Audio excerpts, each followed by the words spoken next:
Hi guys! Welcome back to my channel! It's me again, Isang Kusinera. At kung bago ka pa lang sa aking channel, baka naman, please subscribe and hit the notification bell para updated ka sa aking mga video. Thank you so much!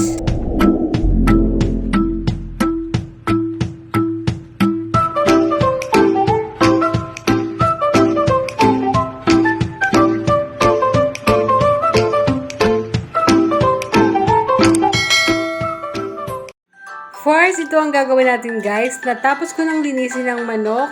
So, ibabad natin siya overnight. Ibabad natin siya sa asin, sa ground pepper, sa bawang, saka sa bay leaf. Overnight, para manuot yung lasa. Manuot yung lasa niya. Lagyan ng ating chicken. Sarap siya.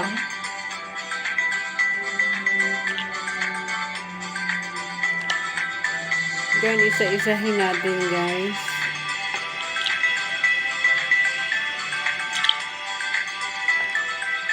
By the way, shout out, the Chaputs, Inain Miggy, Francis Carlos Ignacio, Mitch Panay, Mamalaya TV, shout out.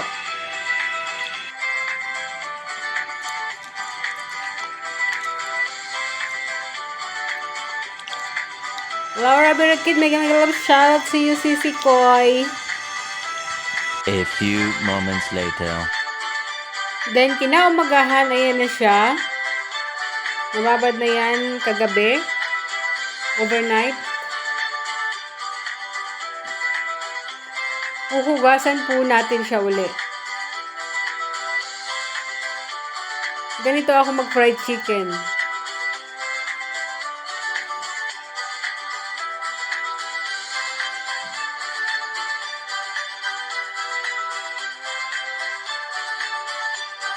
Hindi naman masyadong maalat yung asin na nilagay natin, pero para sure, 'di ba? Tapos kasi titimplahan pa natin 'yan ng mga anik-anik.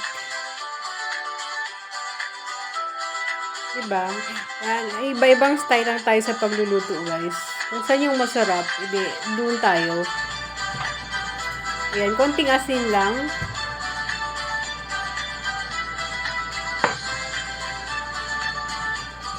Paprika, ground black pepper,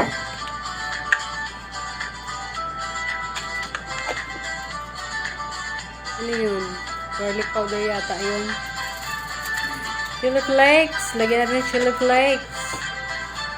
Kasi gusto nila maanghang-anghang dito 3 eggs ang ilalagay natin. Sama-sama na yan, guys.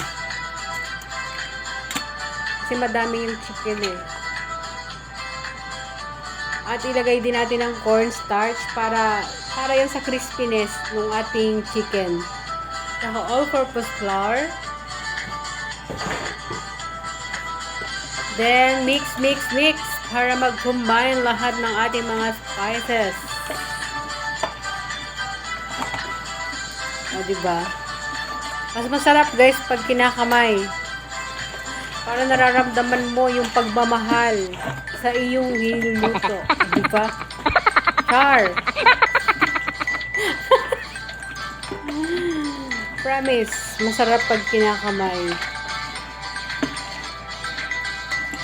Pero dapat laging malinis ang ating kamay. Siyempre naman.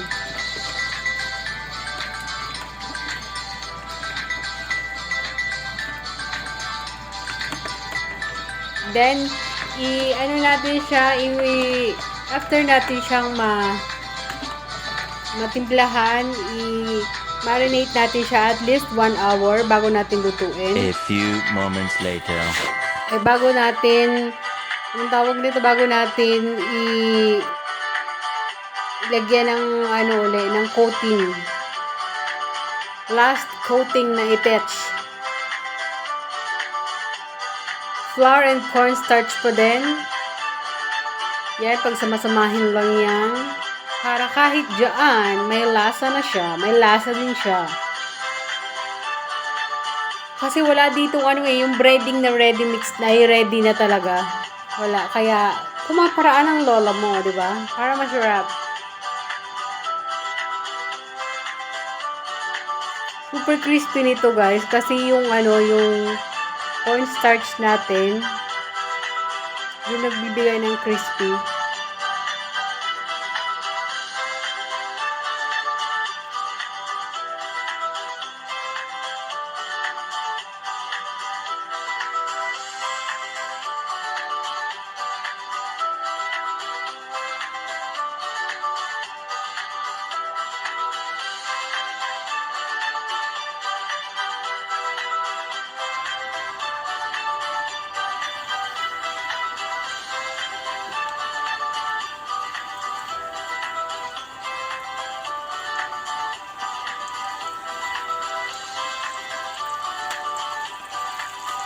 Huwag natin masyadong i-overcrowd ang ating pag-fry para madaling maluto ba.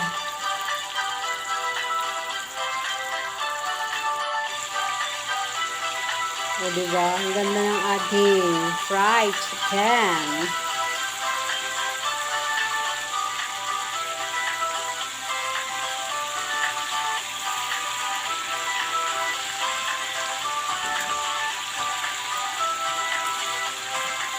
Sayang hindi ako gumawa ng gravy. Hindi kasi sila dito mahilig sa gravy. Kontento na sila sa ketchup at saka mayonnaise ang sausawan. O diba? Ready na ang ating fried chicken, my own version. Thank you so much guys for watching. At ito uli ang inyong lingkod, si Maria Kusinera at nag-iiwan ng katagang. Pwede nyo akong mahalin, pero hindi nyo ako pwedeng angkinin. Bye everyone! See you on my next vlog. Thank you so much!